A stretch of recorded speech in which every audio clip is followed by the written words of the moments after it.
안녕하세요. 네, 바쁜데 시간 내주셔서 고맙습니다. 자, 김건희 씨 의혹과 관련돼서 계속 이제 제기되는 논란들. 당의 입장은 어떤 겁니까? 기본적으로 사실관계 파악이 우선이다 이렇게 보고 있습니다. 왜냐하면 이걸 취재해서 보도한 예를 들어 YTN 같은 언론에서는 이 내용에 대해서 상당한 기간 동안 취재를 했을 것이고 그렇기 때문에 이런 자료들이 축적되어 가지고 제시할 수 있겠지만은 반대로 이제 지금 아까도 보도 자료들 보면은 20년 이상 된 자료들도 있고 그렇죠. 그렇다고 했을 때 오히려 이제 해명을 해야 되는 당사자인 후보자 측에서는 이런 자료들을 보유하지 않고 있습니다, 현재. 그렇기 때문에 이런 부분을 정확하게 사실관계를 파악하는 것이 우선이다라는 취지에서 당과 그리고 후보자 측에서 대응을 하고 있습니다. 후보 부인의 그러니까 김건희 씨의 이제 기억에 의존하는 바가 일단은 클 거고 상당히 오래전 일이어서 이제 그 자료들을 다시 수집하기도 좀 난감한 부분이 있는 거는 알겠습니다만은 근데 의혹 제기도 사실은 상당히 좀 기간이 흐른 거기 때문에 아예 팀을 꾸려서 후보 부인을 모셔다가 한 자리에서 이렇게 파악하고 하면 좀 빨리 진행이 됐을 것 같은데 안 그렇습니까? 그런데 의혹에 대해서도 지금까지 제기됐던 다른 것들, 예를 들어 뭐 한림대 강사 경력이라든지 이런 것은 뭐 한림성심대학교라는 학교에서 근무했던 이력을 과장해서 적거나 좀 오기한 것이 아니냐라는 해명이 있었고 지금까지는 사항이 나올 때마다 해명을 하는 그런 부분이 있었는데 이제 자료를 놓고 이 자료의 진위 여부나 아니면 이게 어떻게 기획된 건지 이야기하려고 그러면은 우선 후보 측도 그 자료를 파악하는 데 시간이 걸립니다. 그렇기 때문에 그런 부분에 있어서 시간이 걸리는 거다 이렇게 보시면 그러니까 후보 개개인이 또는 후보의 가족이 뛰어다니는 것보다는 당이 조직력을 활용해갖고 빨리빨리 자료를 수집하고 정리를 하면 될 것 같은데 말이죠. 기본적으로 그런데 우리가 이제 한 개인의 지금 이제 50세가 되는 한 개인의 삶에 있어가지고 어떤 지점으로 되돌아가가지고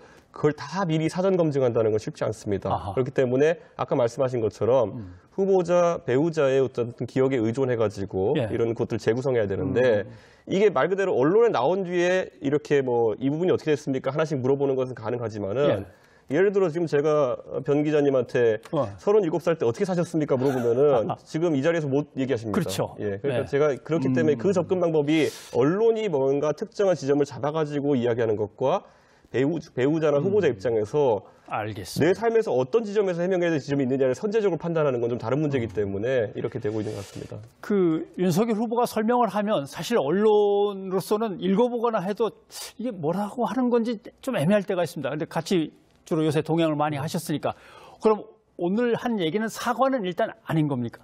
저는 후보자가 이런 부분에 대해서 굉장히 본인이 만약에 문제 있는 지점이 있다고 한다면은 아까 겸손한 자세라고 이제 얘기했던 것처럼 국민들께 진솔하게 이야기할 준비가 되어 있습니다. 그런데 이제 후보자 본인도 제가 처음에 그래서 이제 모 라디오에서 인터뷰하면서 후보자가 결혼하기 전의 일에 대해 가지고 후보자가 파악할 수는 없는 노릇 아니냐. 그러면은 나중에 물론 뭐 국민에게 굉장히 죄송하다는 말을 한다 하더라도 후보자의 책임론을 보기엔 좀 어려운 부분이 있다. 이런 것이건 저는 이게 그래서 지금 후보자 입장에서도 전혀 본인이 파악할 수 없었던 부분에 대해서는 지금 내용 파악하느라 어려운 것 같고 또 반대로 후보자가 결혼한 뒤에도 보면은 후보가 공무원 생활을 하고 그리고 또 이 후보자의 배우자 같은 경우에는 사업체를 운영하고 이렇게 독립적인 삶을 서로 살다 보니까 이 부분에 있어가지고 부부간의 그런 어떤 가족 형태에 따라 가지고 크게 간섭하지 않는 그런 상황이었던 거로 알고 있습니다. 그렇죠. 예, 뭐 그런 건 충분히 이해가 갑니다. 그런데 오늘 그 여론조사 결과를 보면 미디어 토마토 결과입니다만은 김건희 씨 의혹이 사실이면 지지 후보를 바꾸겠느냐라고 할 때 바꾸겠다 57, 안 바꾼다가 30 이렇게 나와서 사실은 그게 결혼 전이다 후다와 관계없이 뭔가 기록한 것이 잘못됐다거나 과장했다거나 이런 게 드러나면은 상당히 당의 어떤 후보 지지도로서는 타격을 받을 것 같거든요. 당연히 선출직에 대해 가지고는요.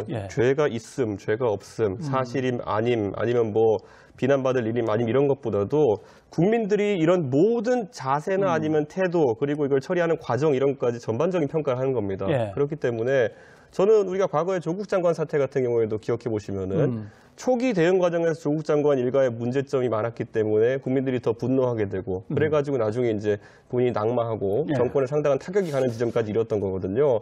저는 그래서 저희 당 입장에서도 이 부분에 초기 대응에 있어가지고 국민들이 뭐 부족함이 없도록 느낄 만큼 해야 된다는 원칙을 가져가고 있습니다. 예, 알겠습니다. 아무튼 논란이 훨씬 더 커지기 전에 명명백백하게 사실대로 밝혀지고 정리가 되고 빨리 선거전이 좀 제대로 제자리로 돌아갔으면 하는 바람이 있습니다.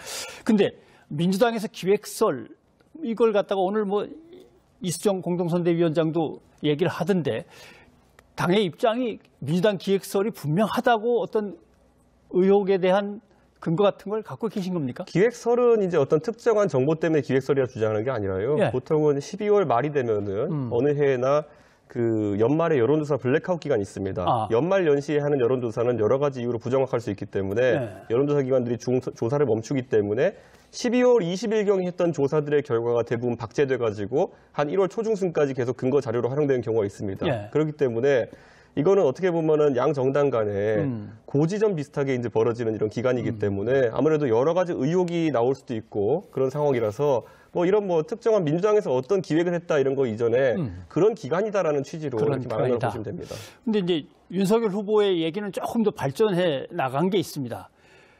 뭔가 기획되고 있고 거기에 이제 몇몇 언론들이 편승해 가는 거 아니냐 하는 건데 거기에 대해서 당대표로서의 생각은 어떠십니까? 기본적으로 여러 가지 어떤 정치적인 일정에 대해 가지고는 오비일학식으로 일정이 이루어지는 경우도 있습니다. 그래가지고 아까 제가 말했던 것처럼 공교롭게 여론조사 블랙아웃 기간을 앞두고 이런 것이 있는 것에 대해 가지고 당연히 의심할 수 있는 지점은 있고요.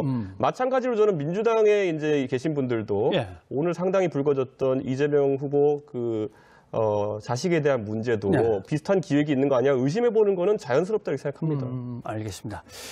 근데 이제 윤석열 후보가 그런 말씀을 하신 게 있습니다. 좀 작은 부분들에서 뭔가 조금 틀린 거라든가 기록에 뭔가 착오가 있다든가 이런 거에 너무 매달리지 말고 좀 큰 흐름을 봐달라 이런 말씀을 하신 적이 있는데 그런 점에서 국민들이 제일 이 문제에 대해서 이야기를 하는 건 이런 겁니다. 왜 김건희 씨가 가서 일했다, 함께 사귀면서 잘 지냈다라고 하는 쪽에서는 아무도 만난 사람이 나타나지 않고 거기 가본 적도 없고 일한 적도 없다고 하는 쪽에서는 만났다는 사람들이 자꾸 나타나는 거냐. 이 큰 흐름의 문제에 대해서는 어떻게 설명을 할 수 있겠습니까? 기본적으로 시기적으로 굉장히 오래된 일들도 있고요. 그리고 지금 후보자가 지금 어쨌든 대한민국 대통령 후보로 나와 있지 않습니까? 그렇다고 한다면은 저는 뭐 정확히 모르겠습니다만 여러 가지 이유로 언급되신 분들을 보면은 큰 기업을 하시는 분도 있고 그리고 여러 협회에서 일하시는 분도 있고 한데 이런 사실관계 확인 자체가 굉장히 부담스러운 지점일 수도 있습니다. 그렇기 때문에 후보자도 지금 그 부분에 대해 가지고는 본인이 이것을 뭐 누굴 다그쳐서 될 일도 아니고 사실 파악하는 데 다소 어려움을 겪고 있다는 것이고 저는 기본적으로 이 사실관계나 이런 게 명확해지면은 아마 후보자의 배우자의 입장 표명이 있을 것이다 저는 이렇게 생각합니다. 예. 아무튼 아직은 사실관계를 좀 분명하게 또 규명해야 될 필요가 있다는 말씀이라고 그렇죠. 이제 생각을 합니다. 그리고 근데 이거는 당대표로서 알고 계실 거라고 생각하고 좀 궁금해서 여쭤보는데 김건희 씨가 등판을 해서 본격적인 어떤 후보 부인으로서의 역할을 수행하려다가 이것 때문에 늦어지는 겁니까? 아니면 지금 생각하고 있는 시기가 있습니까? 저희가 미리 기획했던 일정은 따로 있는 건 아니고요. 다만 후보자가 선출된 직후부터 선대위 차원에서 또 당 차원에서 이런 배우자의 일정에 대해 가지고 여러 가지 논의가 있었던 것은 맞습니다. 그런데 그건 전적으로 후보자와 배우자의 의사를 존중해야 된다는 생각 때문에 저희가 어떤 그런 지원팀이라든지 이런 것의 구성에 대해 가지고 여러 가지 기한이 있었지만은 저희가 뭐 아직까지 뭐 발동시키지는 않은 그런 상황입니다. 가능하면 빨리 하는 게 좋다고 생각하십니까? 어떻게 보십니까? 저는 후보자와 사적으로 만났을 때도 왜냐하면 제가 후보자의 배우자를 사적으로 대면한 적이 있기 때문에 후보자의 배우자가 지금까지 대중에 이렇게 쌓여진 이미지나 이런 것보다는 후보자 배우자가 가진 어떤 자연 그대로의 모습이 더 나은 평가를 받을 수 있다는 이야기를 제가 공개적으로 했습니다. 그렇기 때문에 특히 후보자의 배우자가 지금까지 몇 달간 그 유흥업소 근무설이라든지 이런 상당히 좀 민망한 공격을 받으면서 훼손된 이미지에 대해 가지고는 후보자의 그 배우자가 강력한 어떤 좀 소명 의지를 밝혔기 때문에 뭐 그런 부분은 상당히 도움이 될 수 있겠다 이런 판단을 했습니다. 예. 근데 만나서 후보자의 부인을 접촉해 보니 한간에 떠도는 의혹하고는 정말 좀 다른 나름대로의 어떤 수준이 있는 사람이더라라고 했던 발언에 대해서는 계속 생각이 같으신지요? 저는 후보자의 배우자에 대해 가지고 지금까지 아까 말했던 유흥업소 근무설이라든지 이런 것은 굉장히 여성에 대한 심각한 그 모욕적 발언입니다. 그런데 그런 상황 속에서 후보자의 배우자가 그래도 그 남편인 그 윤석열 후보자를 생각해가지고 직접적인 아주 그리고 공개적인 대응을 하지 않았던 것을 오히려 또 악의적으로 활용해가지고 공격하는 모습들 때문에 이미 후보자 배우자의 어떤 그런 이미지가 많이 훼손된 상태였습니다. 그렇기 때문에 제가 후보자의 배우자를 만났을 때는 제가 봤을 때는 오히려 굉장히 이것 때문에 피해를 입고 있는 상황이기 때문에 네. 적극적인 행보에 나서는 게 좋겠다라는 생각을 하게 된 것입니다. 알겠습니다. 민주당 쪽에 유인태 전 청와대 정무수석 같은 경우 뭐 업보라는 표현을 쓰면서 조국 전 장관 수사에 대한 윤석열 후보의 업보 이렇게 했는데 글쎄요, 뭐 공명정대한 선거를 앞두고 이런 식의 업보라는 표현이 적절한지는 모르겠습니다만은 그 부분은 어떻게 생각하십니까? 저는 뭐 유인태 전 수석께서 네. 굉장히 이 부분을 좀 겉에 피상적인 부분만 보시고 말씀하신 것이 아닌가. 이 상황에서 물론 우리 국민들은 그 후보자의 가족에 대한 평가도 투표에 네. 반영하는 국민들도 있긴 합니다만은 조국 장관 사태 때 문제가 됐던 것은 조국 장관이 대한민국의 법무부 장관 지명자로서 본인이 가담한 행위가 많았다는 것입니다. 아하. 예를 들어 의심받는 그 표창장 위조, 그 예. 인턴 확인서 위조도 있고요. 하다못해 나중에 이건 뭐 범죄까지 구성되는 그런 상황은 아니었지만은 아들의 시험을 대리로 봐줬다. 뭐 이런 의혹 같은 것도 나왔었거든요. 그렇기 때문에 그런 부분에 있어서 본인의 어떤 기여가 문제가 되는 것이고 지금 윤석열 후보 같은 경우에는 이 어느 상황 속에서도 본인이 인지 또는 본인이 가담했다는 얘기가 나오지 않습니다. 그렇기 때문에 후보자의 배우자가 영부인 자격으로 나중에 어떤 영부인직을 수행하는 데 있어가지고 다소 이미지상에 좀 지금 큰 타격이 있는 것이 아니냐 이것에 대한 논쟁인 것이고 예. 후보자가 실제로 어떤 불법적인 행위나 사회적으로 무리를 일으킬 행위에 가담했거나 아니면 그 행위가 이랬을 때 은폐하려는 시도를 했거나 이런 것이 나오는 것이 아닙니다, 지금. 예. 그래서 유인태 수석이 보시는 것과 다르게 저는 완전하게 질적으로 다른 사건이다 이렇게 봅니다. 만약에 후보가 연루된 의혹들에 대해서 지금 뭐 일부 그건 수사 굉장히 조사가 심각한 문제입니다. 예, 그거는 굉장히 그런 게 심각한 문제고 저희가 또 한 번 살펴봐야 될 것은 예를 들어 김건희 그 후보자 배우자에 대해 가지고 예를 들어 뭐 국민대학교에서 논문에 있어가지고 뭐 표절 의혹이 있다 이런 것들도 뭐 많은 분들이 지적하지만은 첫째로 그 행위에 후보가 가담한 일은 전혀 없고요. 그렇죠. 이재명 후보 같은 분들은 제가 이런 참 피장파장 논리 싫어하긴 하지만은 예. 본인이 가천대학교의 논문을 표절로 이제 받아들이고 스스로 철회한 이력도 있습니다. 그러면서 그 해당 학교에 대한 비하적 발언도 했고요. 그렇기 때문에 저는 이런 부분에 있어서 대통령 후보자 배우자에 대해 가지고 민주당이 이렇게 날을 세울 때는 저는 거꾸로 내로남불 노래에 안 들어가려고 한다면은 이재명 후보가 갖고 있는 지금 무수한 논란들에 대해 가지고 예. 이분이 만약에 배우자로서 영부인이 될 자격이 없다고 주장하려고 한다면은 이미 이재명 후보는 많은 부분에 있어가지고 후보자로서 결격 사유가 있습니다. 예. 많은 의혹들이 있지만 후보자가 직접적으로 시행한 것, 실행에 옮긴 것 등에서 비중은 다른 것이다라는 말씀. 이재명 후보 논문은 이재명 후보가 썼겠죠. 예. 그렇죠. 예.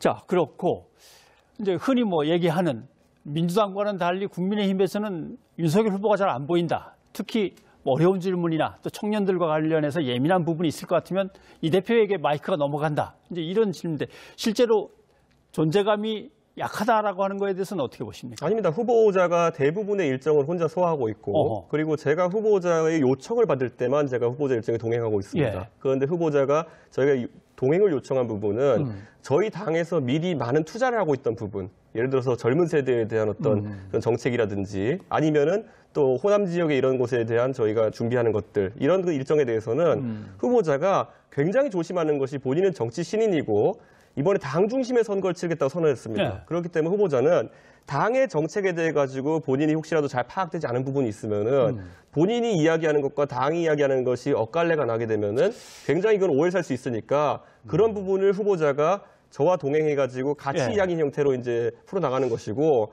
오히려 저는 이재명 후보가 그 처음에 후보 되고 나가지고 본인이 갑자기 어디 뭐 시장 가가지고 음식점 총량제를 하겠다 이렇게 질러버리고 예. 그다음에 뭐 그거 외에도 보면은 그 여러 가지 이제 뭐 주 4일제 이런 공약들을 당과 상의가 안 된 상황 속에서 툭 던지고 그래가지고 그걸 사실상 철회하거나 아니면은 뭐 그냥 해본 말이었다 이렇게 넘어가는 상황들이 반복되니까 오히려 당에서 불만이 굉장히 많았고 저는 그런 것 때문에 오히려 당을 존중하지 않고 움직이는 이재명 후보의 모양새 자체가 굉장히 문제다 이렇게 봅니다.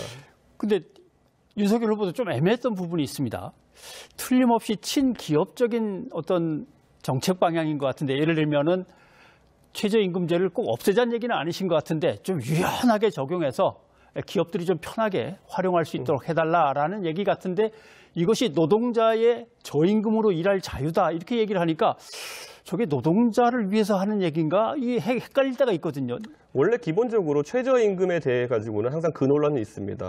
최저임금이라는 것, 그 이상의 노동 생산성을 가지지 못한 분들에 대해 가지고는 그럼 노동의 기회를 박탈하는 것이냐. 예를 들어 내가 예를 들어 지금 최저임금 기준으로 해가지고 그 이상의 어쨌든 이익을 낼 수 있는 노동자다라고 했을 때는 고용의 가능성은 있지만은 고용주 입장에서 내가 지급하는 임금보다 생산성이 낮은 분들은 고용할 이유 자체가 사라지는 겁니다. 그렇기 때문에 그런 부분에서 그건 아주 학계의 오래된 논쟁이고 그 부분을 후보가 정치적 언어보다는 본인이 학술적인 그런 얘기를 들은 것을 표현한 것으로 보이는데 그 최저임금의 어쨌든 유연한 적용에 대해 가지고는 저희 당의 정책과도 큰 이견이 없는 게 저희 당은 예전부터 최저임금을 높이는 것에는 뭐 경제 상황에 따라 높이는 것에는 동의하되 지역별이나 아니면 직종별 차등 적용 같은 거는 저희가 항상 검토해야 된다는 것이 당론이기 때문에 오히려 후보자의 그런 여러 이야기가 저희 당론에서 크게 벗어나는 내용은 아닙니다. 아니다. 알겠습니다.